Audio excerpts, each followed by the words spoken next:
전능하신 하나님 말씀 낭송 진리 추구에 관하여. 왜 진리를 추구해야 하는가?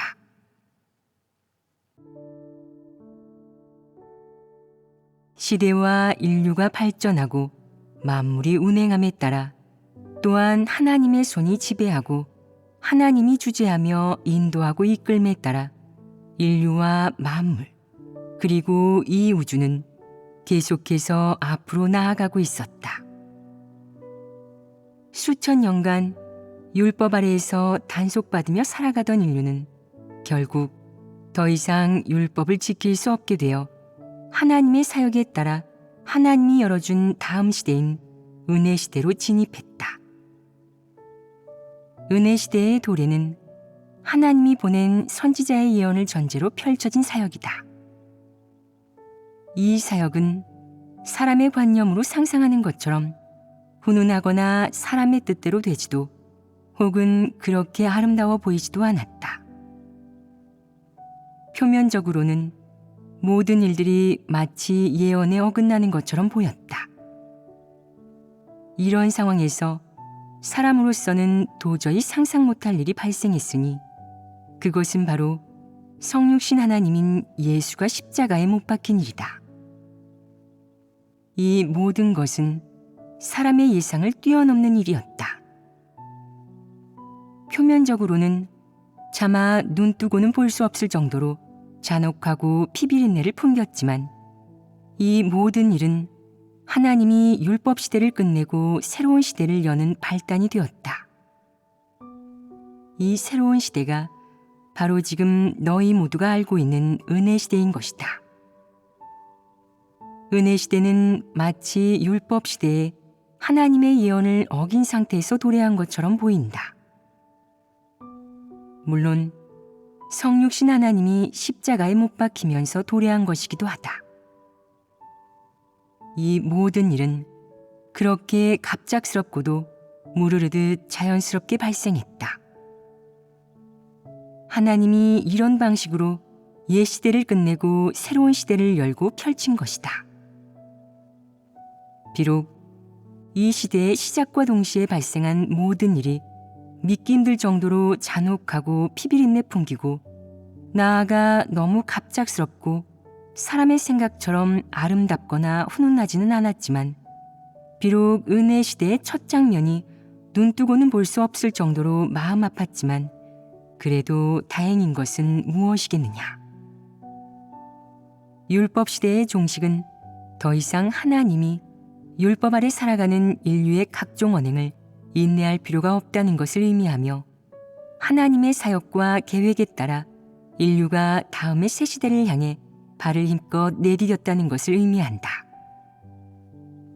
물론 하나님의 기다림의 시간이 단축되었다는 것을 의미하기도 한다. 인류가 새로운 시대, 새로운 기원으로 진입했다는 것은 하나님의 사역이 큰 진전을 이루었으며 그 사역의 진전에 따라 하나님의 바람이 점차 실현되고 있음을 의미한다. 비록 그 시작이 그렇게 아름답지는 않았지만 은혜 시대가 도래하면서 하나님 입장에서는 앞으로 나타날 하나님이 원하는 모습의 인류가 하나님이 요구하는 목표에 가까워졌다는 것이니 이는 기쁘고 축하할 일인 것이다. 비록 인류가 하나님을 십자가에 못 박은 것은 사람이 보기에 비통한 일이지만 예수가 십자가에 못 박힌 그 순간은 하나님의 다음 시대인 은혜 시대가 도래했음을 의미하는 것이다. 물론 하나님의 그 시대의 사역이 곧 펼쳐지리라는 것을 의미하기도 하며 더 나아가서는 첫 번째 성육신의 대업이 이루어졌음을 의미하는 것이다. 하나님은 승리하는 방식으로 또한 새로운 이름과 이미지로 세상 사람들을 마주하며 새로운 사역의 내용을 인류에게 밝히고 알렸다. 인류의 입장에서 인류는 더 이상 율법을 어겼다는 이유로 고뇌할 필요도 율법을 지키지 못했다는 이유로 징벌받을 필요도 없어졌다.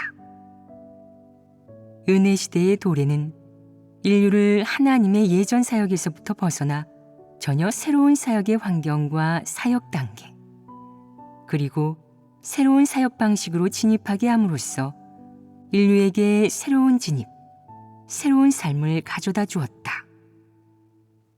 물론 인류와 하나님 간의 관계도 한층 발전할 수 있었다.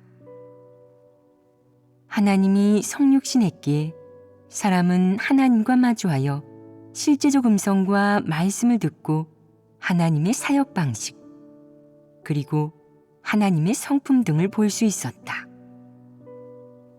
인류는 여러모로 직접 보고 들으면서 하나님이 진정으로 인간 세상에 와서 사람과 대면하며 살아가고 있음을 체험하였다. 비록 하나님이 그때 성육신하여 사역하는 시간이 길지 않았지만 당시 인류는 하나님이 사람과 함께 생활한다는 사실을 확실히 실감할 수 있었다. 이런 것들을 경험한 시간이 길지 않았음에도 불구하고 첫 번째의 성육신을 통해 하나님이 많은 말씀을 구체적으로 전하고 많은 사역을 하였기에 그를 따르는 사람 역시 많았다. 인류는 옛 시대의 율법 아래서의 삶을 철저히 끝내고 전혀 새로운 시대인 은혜 시대를 맞이하였다. 새로운 시대에 진입한 후 인류는 더 이상 율법의 단속 아래에서 살지 않고 하나님의 새로운 요구와 새로운 말씀 아래에서 살게 되었다. 하나님의 새로운 말씀과 요구로 인해서 인류에게 다른 형태의 새로운 삶, 그리고 다른 형태와 내용의 믿음 생활이 주어졌다. 이러한 생활은 과거 율법 아래서의 생활에 비해 하나님이 요구하는 사람의 기준에 한 발짝 더 다가선 것이었다. 하나님은 인류를 위해 새로운 계명을 세우고 새롭고 더 정확하며 당시 인류에게 더 적합한 행동 준칙, 즉 사람과 이를 바라보거나 처신하고 행동하는 준칙과 원칙을 만들었다. 당시의 말씀이 지금처럼 구체적이거나 분량이 방대하지는 않았지만 율법에서 벗어난 지 얼마 되지 않은 사람에게 그 정도의 말씀과 요구면 충분했다. 당시 사람의 분량이나 역량으로 볼 때 사람이 도달하거나 해낼 수 있는 것이라고는 그 정도가 전부였다. 예를 들면 사람은 겸손하고 인내하며 포용하고 십자가를 져야 한다는 등의 가르침은 모두 율법에 이어 사람답게 사는 것과 관련된 하나님의 구체적인 요구이다. 이외에도 율법 아래 살던 사람은 은혜 시대의 도래로 인해 하나님으로부터 한량없는 큰 은혜와 축복 등을 누렸다. 그 시대의 인류는 모두가 하나님의 눈동자이자 품 안의 자식처럼 그야말로 안식처에서 행복하게 살아갔다. 계명을 지키는 것 외에도 사람의 관념과 상상에 부합하는 선행이 더해져 인류는 더욱 하나님의 은혜를 누렸다. 예를 들어 귀신 들린 사람의 병을 고치고 더러운 귀신을 사람의 몸에서 쫓아내거나 사람이 고충이 있거나 공공할 때 하나님이 전례 없는 기적을 나타냄으로써 사람의 가진 질병을 치유하고 사람의 육체를 배부르게 하여 먹고 있는 것에 걱정이 없게 하는 것이다. 그 시대의 사람이 누린 은혜와 축복은 실로 대단했다. 단순히 계명을 지키는 것 외에 인류는 기껏해야 인내, 관용, 헌신하는 것이 전부였다. 진리, 사람을 향한 하나님의 요구에 관련되는 더 많은 것에 대해서는 아무것도 알지 못했다. 오로지 은혜와 하나님의 축복만을 누리려는 사람의 마음과 사람에 대한 예수의 약속으로 인해 사람이 습관적으로 하나님의 은혜를 누리는 일은 끝이 없었다. 사람은 하나님을 믿으면 하나님의 은혜를 누리는 것이 당연하다고 생각하면서도 창조주를 경배하고 피조물의 위치를 지키며 피조물의 본분을 이행할 줄은 몰랐다. 또 어떻게 하나님께 순종하고 충성할지, 어떻게 하나님의 말씀을 받아들여 말씀대로 사람과 일을 바라보거나 처신하고 일을 처리할지 등에 대해서는 아는 바가 없었다. 사람은 하나님의 은혜를 당연하게 누리는 것 외에도 죽은 뒤 천국에 들어가 주님과 함께 복을 누리는 것을 당연시했다. 더 심각한 것은 은혜 시대에 은혜와 축복 아래 살던 인류가 하나님은 긍휼과 사랑의 하나님이고 하나님의 본질은 긍휼과 사랑이지 다른 것은 없다고 잘못 생각한 것이다. 또한 긍휼과 사랑은 하나님의 신분과 지위, 본질의 상징이며 진리요 길이요 생명이란 하나님의 은혜와 축복 혹은 단순히 십자가를 지고 십자가의 길을 가는 것이라고 잘못 여겼다. 하나님에 대한 인식과 정의, 그리고 인류 및 사람 자신에 대한 은혜 시대 인류의 정의와 인식은 이 정도에 머물렀다. 그렇다면 그 원인으로서 이러한 결말을 초래한 것은 결국 무엇이겠느냐? 하나님이 사역하지 않고 좀 더 구체적이고 온전히 말씀하지 않았다고 원망하거나 원망할 수 있는 사람은 아무도 없다. 그렇다고 그 책임을 사람에게 돌릴 수도 없다. 어째서겠느냐? 사람은 인간으로 창조된 피조물이다. 율법에서 벗어나 은혜 시대로 진입한 후 하나님의 사역에 따라 몇 년의 세월이 흘렀든지 하나님이 사람에게 베풀면 사람은 그것을 얻을 수 있고 하나님이 역사하면 사람은 알 수 있다.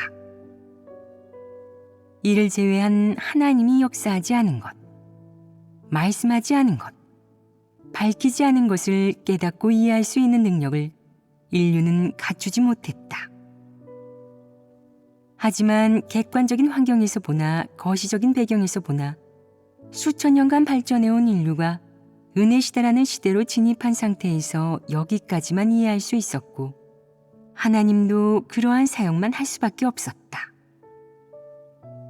왜냐하면 율법에서 벗어난 인류에게 필요한 것은 심판이나 형벌, 정복이 아니며 온전케 함은 더더욱 아니기 때문이다. 그 시기에 인류에게 필요한 것은 단 하나였다. 무엇이겠느냐? 속죄 제물, 하나님의 보혈이었다. 하나님의 보혈인 속죄 제물은 율법에서 벗어난 인류에게 필요한 유일한 것이었다. 그러니 그 시기에 인류의 필요와 현실적인 상황으로 인해 하나님이 하려는 사역은 성육신 하나님의 보혈을 속죄 제물로 바치는 것이었다.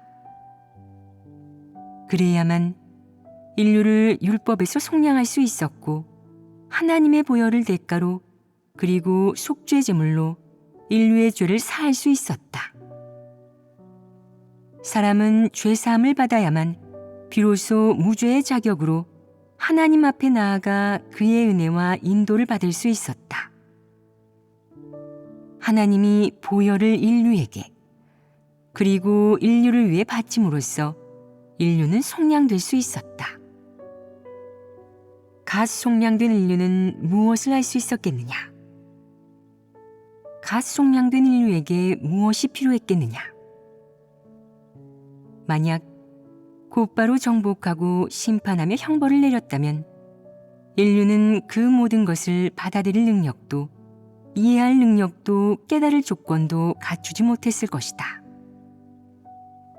그래서 당시의 인류는 하나님의 속죄 제물과 하나님의 은혜, 축복, 관용, 인내, 긍휼, 자비 외에 사람의 행동에 대한 하나님의 간단한 요구들만 겨우 받아들일 수 있었을 뿐이다. 인류가 어떤 그릇된 생각과 관점, 폐괴의 성품을 가지고 있는지, 하나님을 거역하는 인류의 본질에는 어떤 것들이 있는지, 그리고 요즘 교제한 바 있는 인류가 고수하는 전통 문화의 본질은 무엇이며 사탄은 어떻게 인류를 폐괴시켰는지 등 이 모든 것은 인류가 구원받는 것에 대한 더 깊은 진리와 관련되어 있어 당시의 인류는 결코 이해할 수 없었다. 이런 배경에서 하나님은 가장 단순한 방식과 직설적인 방식, 처신에 대한 가장 초보적인 요구를 통해 인류를 깨우치고 요구할 수밖에 없었다. 그러므로 은혜 시대의 인류 역시 은혜를 누리고 끝없이 하나님의 보혈을 속죄 제물로 누릴 수밖에 없었다. 그러나 은혜 시대의 가장 큰 일이 이미 이루어졌으니 그 일이 무엇이겠느냐? 바로 하나님이 구원할 인류의 죄가 하나님의 보혈로 인해 사함받았다는 것이다. 이것은 기뻐해야 할 일이며 하나님이 은혜 시대에 한 가장 큰 일이다.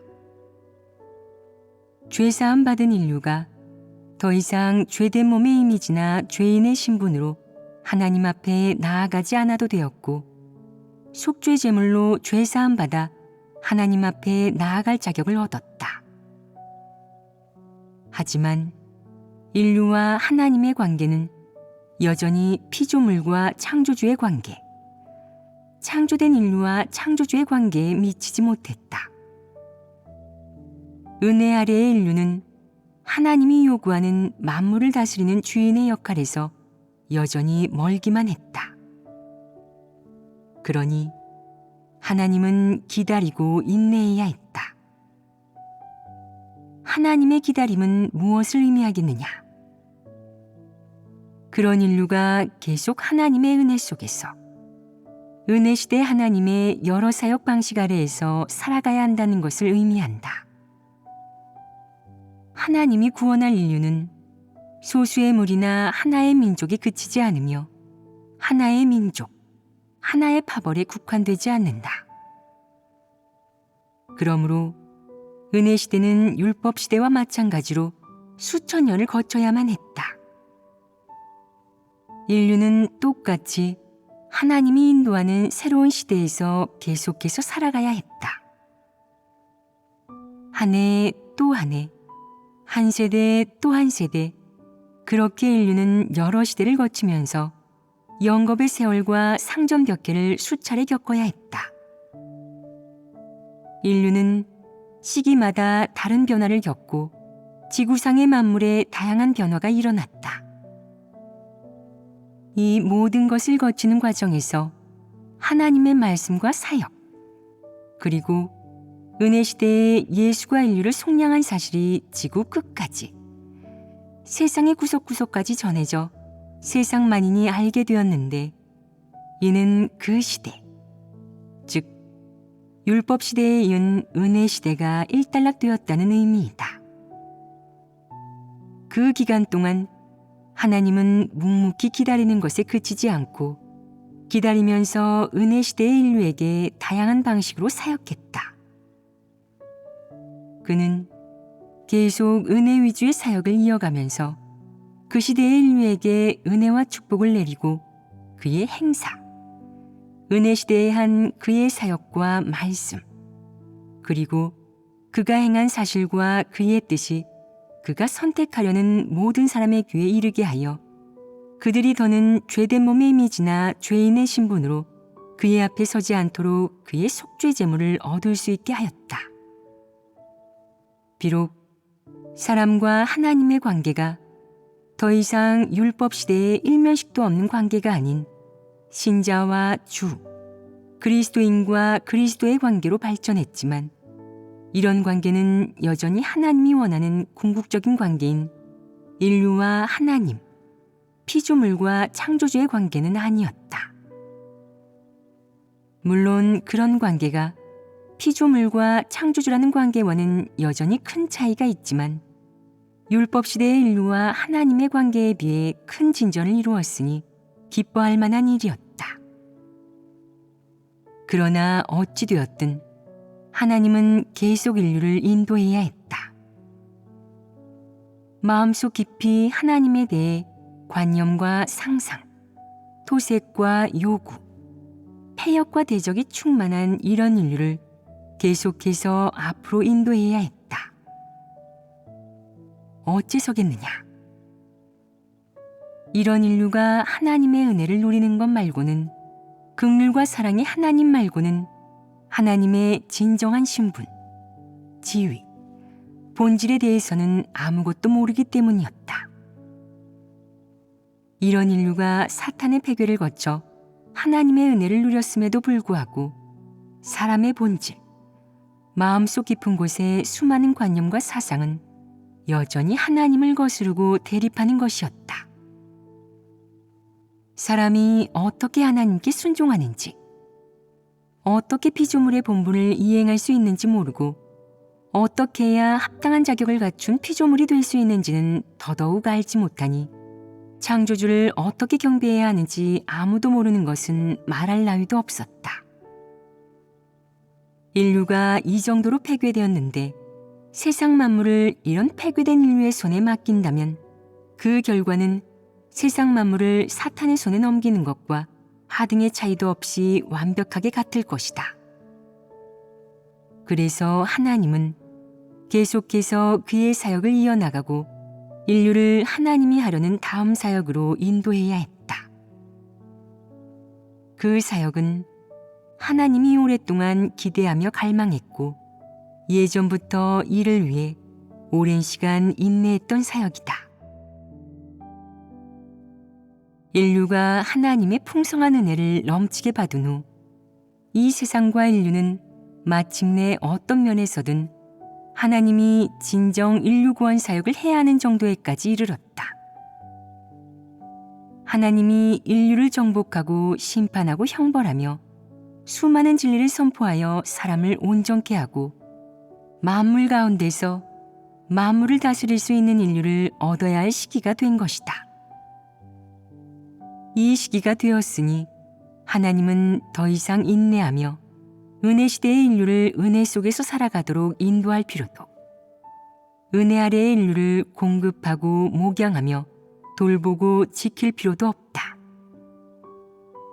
인류에게 무조건적인 은혜와 축복을 끊임없이 공급해 줄 필요도, 탐욕스럽고 무렴치하게 하나님에게 은혜를 요구하면서 전혀 그를 경배하지 않는 은혜 아래의 인류를 무조건 인내할 필요도 없는 것이다.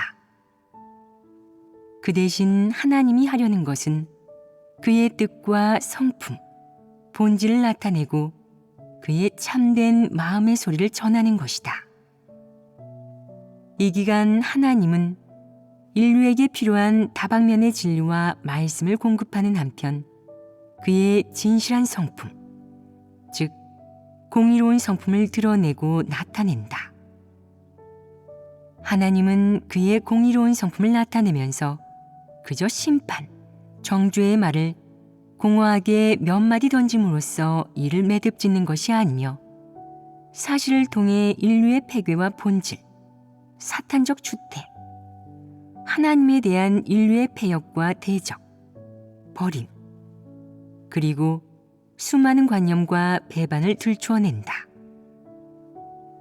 이 기간 하나님은 인류에게 긍휼과 자비도 베풀긴 하지만 그보다는 인류에 대한 하나님의 증오, 혐오, 반감, 정죄를 드러낸다. 이토록 갑작스러운 하나님의 성품 및 신분의 대전환과 변화로 인해 인류는 미처 손쓸 새도 없고 받아들일 수도 없게 되었다. 하나님은 정광석화처럼 그의 성품을 나타내고 말씀을 선포한다. 물론 하나님도 대단한 인내와 관용으로 인류의 필요를 공급한다. 창조주의 입장에서 다양한 방식과 각도로 피조물을 대하는 데 가장 적합하고 구체적이며 직접적인 방식으로 인류를 향해 말씀하고 그의 성품을 나타낸다. 이런 방식은 말씀이든 사역이든 모두 하나님이 6천년이란 오랜 시간 동안 바라던 것이다. 6천년의 바람과 기다림은 6천년의 인내를, 6천년의 기대를 의미하기도 한다. 비록 인간은 여전히 하나님이 창조한 인간이지만 6천년간 기나긴 세월과 상점벽해를 거듭하면서 더 이상 하나님이 처음 창조했을 때와 동일한 본질을 지닌 인간이 아니게 되었다. 그래서 지금에 와서 하나님이 사역을 시작할 때 본 인간은 하나님이 기대하면서도 증오하기도 하고 차마 볼 수 없는 인간이기도 했다. 여기서 나는 3가지를 말했다. 기억했느냐? 이런 인간은 하나님이 기대하면서 증오하기도 하는 인간이고 또 하나는 무엇이었느냐? 하나님이 차마 볼 수도 없는 것이다. 이런 3가지 모습이 인간에게 동시에 존재한다. 하나님은 무엇을 기대하느냐? 율법을 경험하고 다시 구속을 경험하고 나서 마침내 사람이 기본적으로 지켜야 할 율법과 계명을 깨달은 것을 기반으로 오늘에 이른 인간. 이제 더 이상 그렇게 단순하고 마음속 깊은 곳이 백지 상태였던 아담과 하와 같지 않은 인간. 마음속에 새로운 것.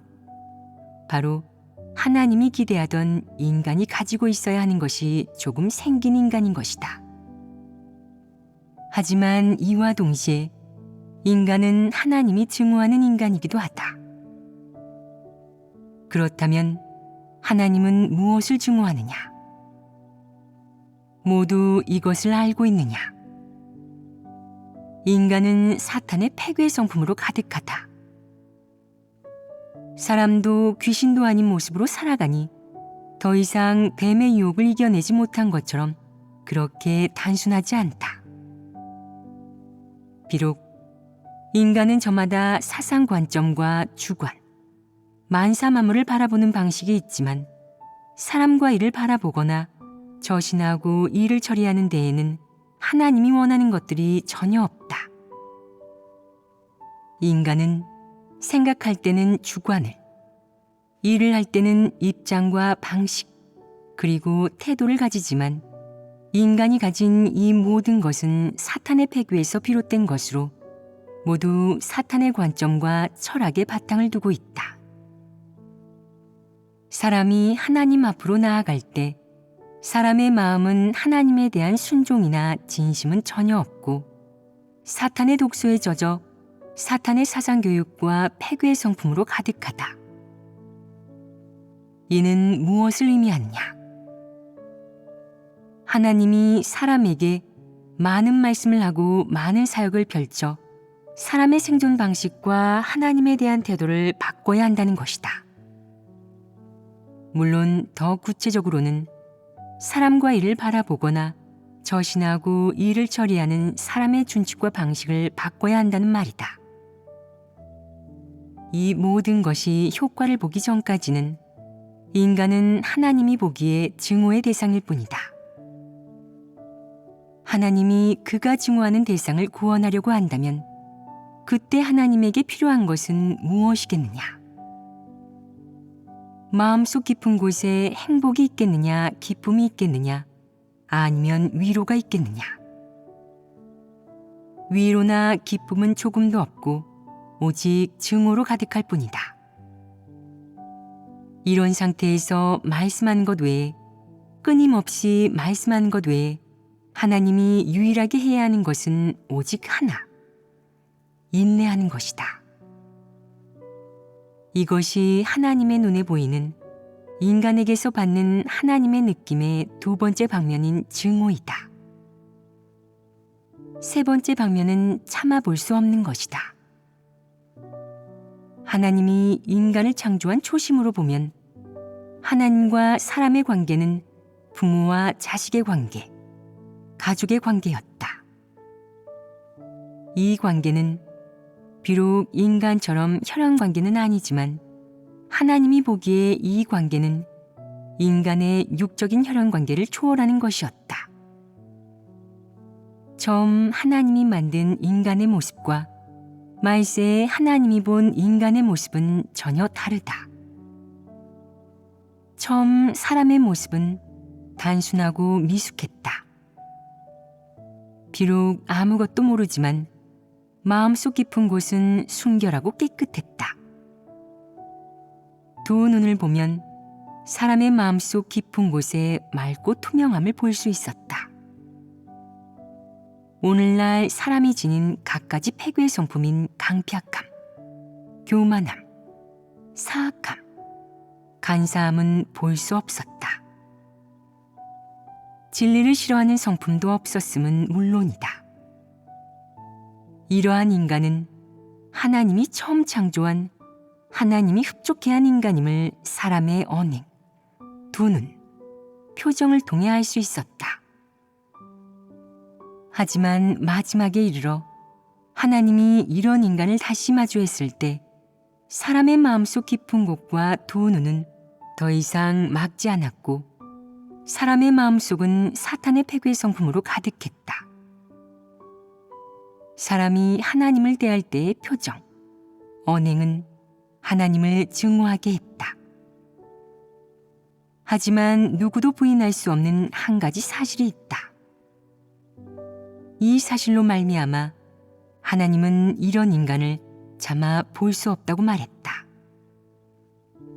그 사실은 무엇이더냐? 누구도 부인할 수 없는 것은 하나님 앞으로 다시 나온 인간은 하나님이 손수 창조했지만 이 인간은 더 이상 시초의 그 인간이 아니라는 점이다. 사람은 두 눈에서부터 생각까지, 더 나아가 사람의 마음속 깊은 곳까지 하나님에 대한 반발심과 배반으로 가득했다. 사람의 두 눈에서부터 생각까지, 나아가 마음속 깊은 곳에 이르기까지 사탄의 성품이 인간의 몸에 오롯이 흘러넘쳤다. 사람의 눈빛이든 표정이든 사람의 강팍함, 교만함, 간사함, 사악함, 진리를 싫어함 등 사탄의 성품은 숨김없이 자연스레 흘러나온다. 심지어 사람이 하나님의 말씀을 대하거나 하나님과 마주할 때조차 사람의 사탄적 패괴 성품, 사탄에게 패괴된 사람의 본질은 고스란히 흘러나온다. 이런 사실은 하나님의 마음을 한 단어로밖에 형용할 수 없게 만든다. 바로 목불인견이다. 오늘날까지 이 순간까지 걸어온 인간이지만 전반적인 사회 환경을 보나 개개인의 여러 가지 실제적인 상황과 조건으로 보나 사람은 이미 하나님의 인류 구원 사역의 세 번째 단계 요건에 부합한다. 이런 인류에 대해 하나님은 기대로 충만하면서도 증오로 가득하기도 하다. 물론 인류의 패괴된 면면을 차마 보지 못하기도 한다. 하지만 다행인 것은 하나님이 사람을 더 이상 무의미하게 인내할 필요도 기다릴 필요도 없다는 것이다. 하나님이 해야 할 일은 6천년을 기다리고 기대하며 바랐던 사역, 그의 말씀을 선포하고 성품을 나타내고 그리고 모든 진리를 선포하는 사역을 하는 것이다. 물론 이것은 하나님이 택한 이 인류 가운데서 하나님이 오랫동안 바랐던 만물을 다스리고 만물의 주인이 될 사람의 무리가 곧 나타나리라는 것을 의미하기도 한다. 비록 전체적인 상황으로 보면 각각의 일은 모두 사람의 뜻대로 되지 않아 마음 아프고 슬픈 일이었지만 시간이 흐르고 시대가 바뀌면서 하나님이 가장 기뻐할 일은 바로 인류가 사탄의 패괴를 겪는 날이 끝났다는 것이다. 인류는 율법의 세례와 하나님의 구속을 거쳐 마침내 하나님이 하려는 사역의 마지막 단계, 즉 하나님의 형벌과 심판, 정복을 받아 최종적인 구원에 이르는 단계에 이르렀다. 이는 인류에게는 크나큰 복음이며 하나님에게도 물론 오랫동안 기대했던 일이기도 하다. 어떤 면에서든 이는 인류 전체에 있어 가장 좋은 시기가 도래한 것이다. 그리고 인류의 폐괴, 세상의 조류, 사회의 구조, 인류의 정치, 전 세계의 자원, 지금의 재난 등 어떤 면에서든 인류의 결말이 다가온 것이다. 인류는 마지막에 다다랐지만 하나님의 사역은 오히려 절정이자 인간이 기념하고 축하하기에 가장 가치 있는 시기에 이르렀다. 물론 하나님의 6천년 경륜에서 가장 중요하고도 핵심적인 인류의 운명을 결정하는 시기가 도래한 것이다. 그러니 과거 인류에게 어떤 일이 있었고 하나님이 얼마나 기다리고 인내했는지를 떠나 이는 모두 가치 있는 일이다. 우리가 다루려 했던 왜 진리를 추구해야 하는가? 라는 주제로 돌아와서 하나님은 인류 가운데서의 경륜을 3단계의 사역으로 나누었고 앞선 2단계의 사역은 이미 완수하였다. 그 2단계의 사역에서부터 지금까지를 보면 율법이든 계명이든 인간에게 영향을 미칠 수 있는 것이라고는 인간이 율법과 계명, 하나님의 이름, 자기 마음속 깊은 곳의 신앙, 일부 좋은 행위와 신조를 지키게 하는 것뿐이었다. 사람은 하나님이 원하는 대로 만물을 다스리고 만물의 주인이 되는 기준에 절대 도달할 수 없다. 그렇지 않으냐? 이 기준에 결코 이를 수 없다. 율법 시대와 은혜 시대를 거친 사람에게 하나님이 원하는 일을 시킨다면 그들은 율법의 방식이나 은혜 시대 사람에게 내린 은혜와 축복의 방식으로 만물을 대할 것이다. 그렇게 된다면 하나님이 원하는 만물을 다스리는 기준에는 한참 못 미칠 것이고 인류 역시 하나님이 인간에게 원하는 일과 직책, 그리고 본분을 결코 완수할 수도, 만물의 주인, 그리고 다음 시대의 주인이라는 요구 기준에 도달할 수도 없을 것이다. 그러니 마지막 단계의 사역에서 하나님은 모든 인류에게 필요한 진리와 다방면의 실행 원칙을 선포하여 사람에게 무엇이 하나님이 원하는 기준인지, 사람은 만물을 어떻게 대하고 바라보며 다스려야 하는지, 또 어떤 방식으로 살아가고 하나님 앞에서는 어떤 방식으로 창조주의 권세 아래 진정한 피조물로 살아야 하는지 알게 한다. 이런 것들을 알고 나면 사람도 사람에 대한 하나님의 요구가 무엇인지 알게 된다. 사람이 그것들에 도달하고 나면 사람에 대한 하나님의 기준에도 도달하게 된다.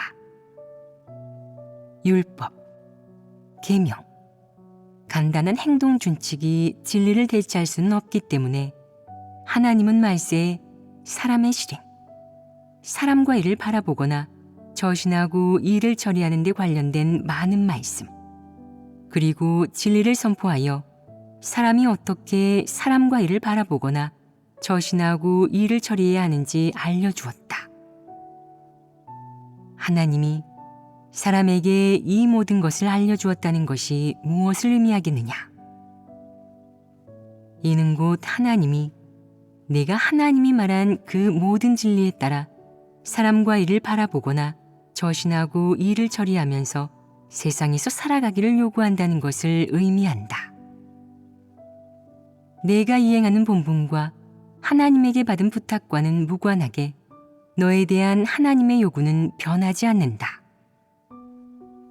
하나님의 요구를 깨닫고 나면 하나님이 내 곁에서 함께 보내는지 너를 감찰하는지를 떠나 너는 자신이 깨달은 하나님의 요구에 따라 실행하고 내 본분을 이행하여 하나님이 내게 맡긴 일을 완수할 수 있어야 한다. 그래야만 너는 진정 하나님이 안심하고 부탁을 맡길만 하며 합당한 자격을 갖춘 만물의 주인이 될 수 있는 것이다. 이는 왜 진리를 추구해야 하는가? 라는 주제와 관련이 있지 않느냐? 이제 깨달았느냐? 이것이 바로 하나님이 이루고자 하는 사실인 것이다. 그러니 진리 추구는 단순히 폐괴의 성품을 벗어버리거나 하나님을 거역하지 않는 것에 그치는 것이 아니다. 여기서 말한 진리 추구는 더 중요한 의미와 가치를 지닌다. 이는 진정으로 사람의 결말과 운명과 관련된다. 알겠느냐? 왜 진리를 추구해야 하느냐? 미시적으로는 사람이 알고 있는 가장 기본적인 도리이다.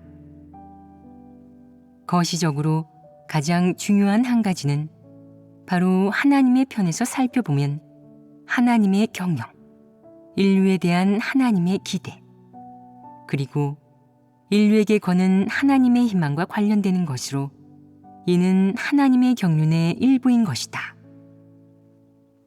이런 점에서 보면 누구든 내가 언제부터 하나님을 믿었든 내가 진리를 추구하지 않고 진리를 사랑하지도 않으면 마지막에는 반드시 도태되는 대상이 될 것임이 자명하다. 하나님의 사역은 세 단계이다. 경륜은 하나님이 인간을 창조했을 때부터 있었고 각 단계의 경륜을 인간에게 실시했다. 하나님은 한 걸음 한 걸음 인간을 오늘날까지 인도하면서 무척이나 심혈을 기울이고 오랫동안 인내했다. 그 궁극적인 목적은 그가 선포한 진리, 인간에게 알려준 다방면의 요구 준칙이 사람에게서 생명이 되고 실제가 되게 하는 것이다. 이는 하나님에게 얼마나 중요한 일이며 하나님이 얼마나 중요시하는 일이겠느냐. 하나님은 이토록 많은 말씀을 선포했고 이런 말씀을 선포하기 전에는 수많은 예비 사역을 했다. 그렇게 말씀을 선포했는데 궁극적으로 내가 말씀을 추구하지도 진입하지도 않으면 하나님은 너를 어떻게 보고 어떻게 규정하겠느냐. 이는 너무나도 자명한 일이다. 그러니 모든 사람은 자질이 어떻든 나이가 어떻든 믿음을 가진 지 얼마나 되었든 진리 추구의 길을 향해 노력해야 한다. 객관적인 이유를 내세우지 말고 무조건 진리를 추구해야 한다. 허송세월 보내지 마라. 내가 진리 추구를 인생의 큰일로 삼고 추구하며 노력했는데도 최종적으로 얻고 도달한 진리가 내가 바랐던 것이 아닐 수도 있다. 그러나 만약 하나님이 진리를 추구하는 너의 태도와 진심을 보고 적절한 종착지를 준다고 한다면 얼마나 좋겠느냐. 이제부터는 종착지니 결말이니 훗날이 어떨지 미래는 어떨지 재난을 피할 수 있을지 죽지 않을 수 있을지 등을 중시하지 마라. 이런 것을 생각하지도 구하지도 마라. 오로지 하나님의 말씀과 요구대로 진리를 추구하고 본분을 제대로 이행하며 하나님의 마음을 만족케 하여라. 그리고 하나님의 6천년의 기다림과 기대를 저버리지 말고 하나님께 약간의 위로를 주어 하나님이 내게서 희망을 보게 하고 하나님의 염원이 내게서 실현되게 하여라. 그럼 하나님이 너를 박대하겠느냐? 결코 그러지 않을 것이다. 설령 최종의 결과가 사람의 뜻대로 되지 않았다 할지라도 피조물로서 그것을 어떻게 대해야 하겠느냐? 모든 것에서 하나님의 지배와 안배에 순종하며 개인의 계획은 없어야 한다. 이것이 피조물로서 지켜야 할 자세가 아니더냐? 그렇습니다. 이런 마음가짐이 옳은 것이다. 왜 진리를 추구해야 하는가에 대한 거시적인 측면의 교제는 여기까지 하도록 하겠다.